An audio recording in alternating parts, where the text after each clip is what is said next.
In this series, I'm painting 10 Space Marine intercessors from 10 randomly chosen legions in 10 randomly chosen styles. This time, White Scars. And the style I'm going to be painting in is going to be...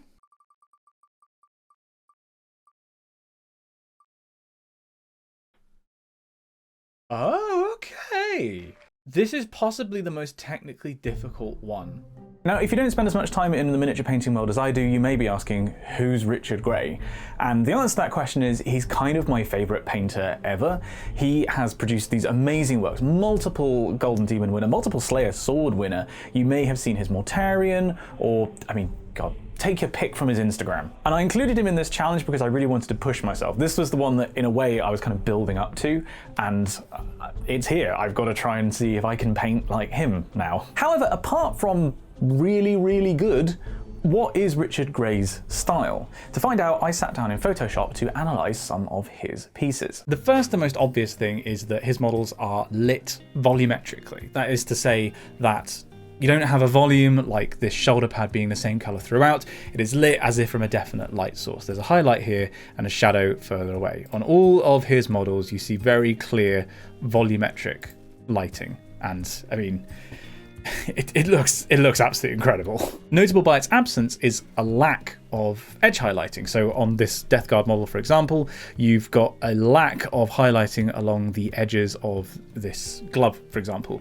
Like, this is the kind of opposite of the heavy metal style that I did in the previous video, which was all about edge highlighting and everything in a volume being the same color. This is literally the exact opposite. Another thing I've noticed is that his models tend to be very well integrated with their base. So this Deathwing Terminator, for example, the color of the base bleeds across onto the foot. It's more obvious in this Death Guard model, for example. The desert color clearly integrates the model, it grounds it. Same here with this Imperial Fist. And also when painting Space Marines, I mean, these two examples, you can see that he really likes having glowing eyes on his models, and I dig it. I really dig it. Oh, the Terminator doesn't. That's interesting. If I do a threshold now. Right. So yeah, you can see the highlights are clustered here, and then there's a lot of dark. Like, a huge amount of the model is actually at the darkest value. So here even more so. Like, really sparing in the use of extreme highlights.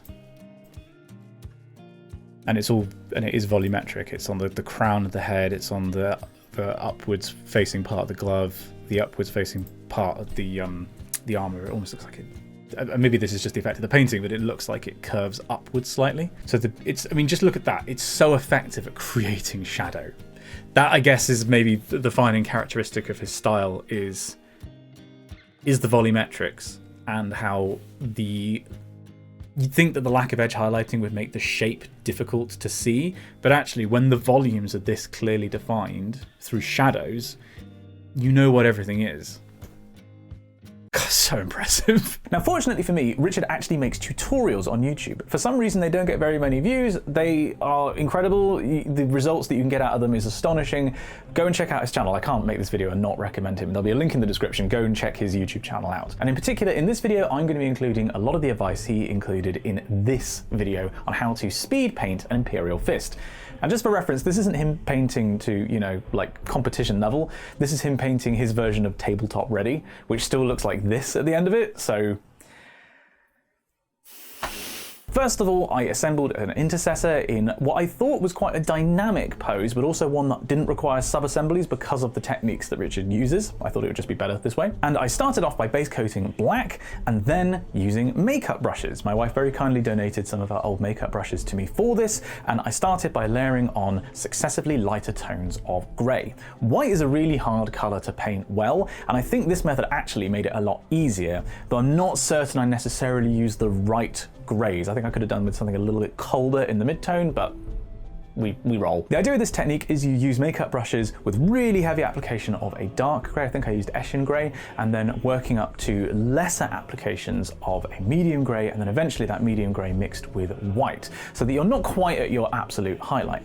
You then go in with a smaller brush and you stipple on your extreme highlight in just a few places, as we saw in the analysis in Photoshop. I think I actually went a little bit too far in a few places. I did a George Lucas, but you can kind of bring it back after this. After that, you then then go in with an airbrush, and I'm still struggling to use my 0.15mm airbrush properly. I've tried dropping the pressure, I've tried using lots of flow improver, it still gets a lot of speckling going through it, so you can actually see if you look closely on the model, there's a ton of speckling around the white areas, and I don't like it. I've got to do something about this. I maybe need to get a new airbrush. With the armor done though, that's like 80% of the model done at this stage. It was then a question of just putting in the colors for the other basic bits, such as the red of the shoulder pads. I started with corn red, which I actually think was a bit too dark, and then worked my way up to Mephiston red, and then I think Evil Sun's Scarlet. The key thing also matching the highlights on the rim to where the highlights were placed on the pauldron itself. So if there's a big blob highlight here,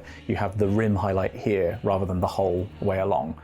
I don't think I did this quite perfectly, but I think it's close enough. The metallics were painted TMM, as were the seals, the little bits in the armor, you know, on the elbows and the knees and stuff like that, which I noticed he does as metallics, which isn't really normal, but yeah, works. And another thing that's not normal is the fact that I painted the Aquila on the chest piece gold. I think White Scars normally have a red Aquila, but I had a plan. I wanted to use verdigris on this, because one of the things in Richard Gray's style is that there's a lot of battle damage, there's a lot of wear and tear, and I wanted to represent that with some bluey greens in the gold, and also because I had a plan for the eyes. The verdigris was a mix of Baharoth blue and Warpstone glow applied as pretty much a wash consistency, and then just picking out a few little bits in that color. And then it was just a case of putting on the transfers, which went on with Microsol and Microset, steadily getting the hang of these. I think I'm gradually getting there. And I also put it in a little bit of a glaze over the yellow of the chapter symbol, just so it went from kind of a red in the corner to a bit more of a white color in the highlights. Just otherwise I think it looks a bit weird being flat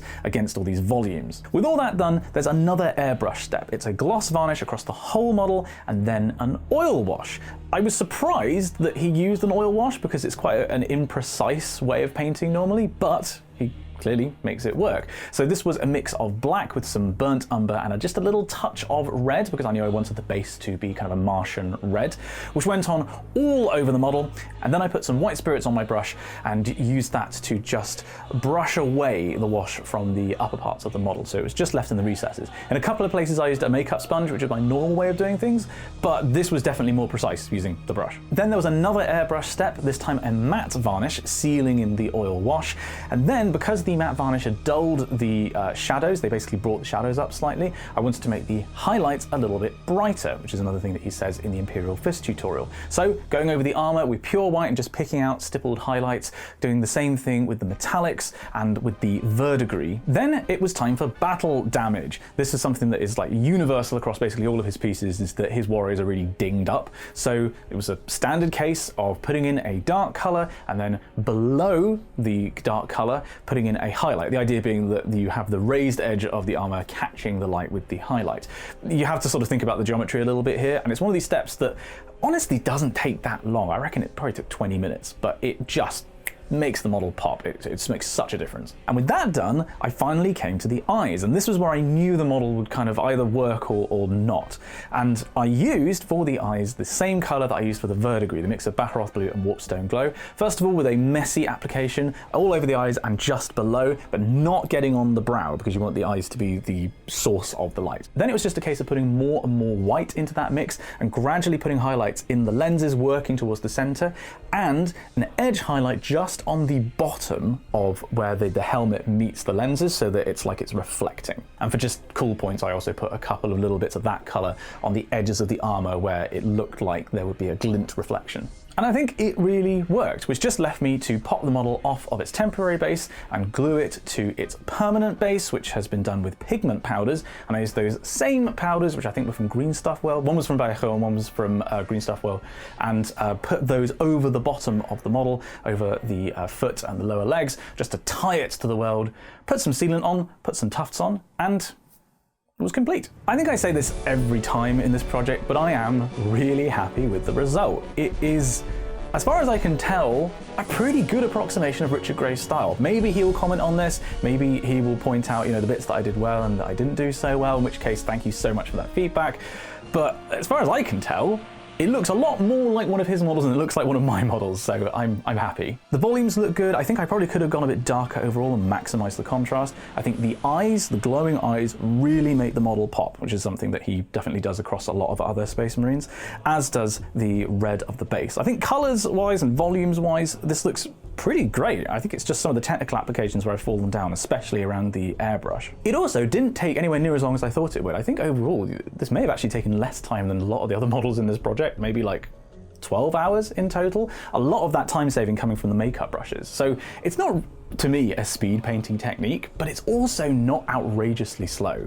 And I think if I had dedicated a bit more time and I was a bit more precise and I went in and fixed mistakes as I made them, I think I could get something into a competition, or at least not be ashamed of putting something into a competition like this. First time I'd really focused on volumes, first time I'd used pigment powders, and the first time I had really tried to make something look like my painting idol's work. So yeah, all in all, I'm pretty happy. But with that, that's the 6th model in this series complete, and now I've just got to find out what I'm going to be doing for the 7th model. Next, I'm going to be painting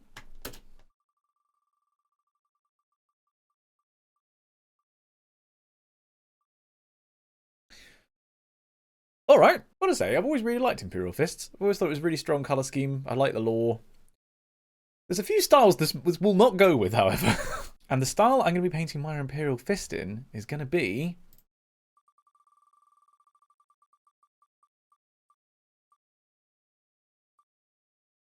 I don't know how I feel about that.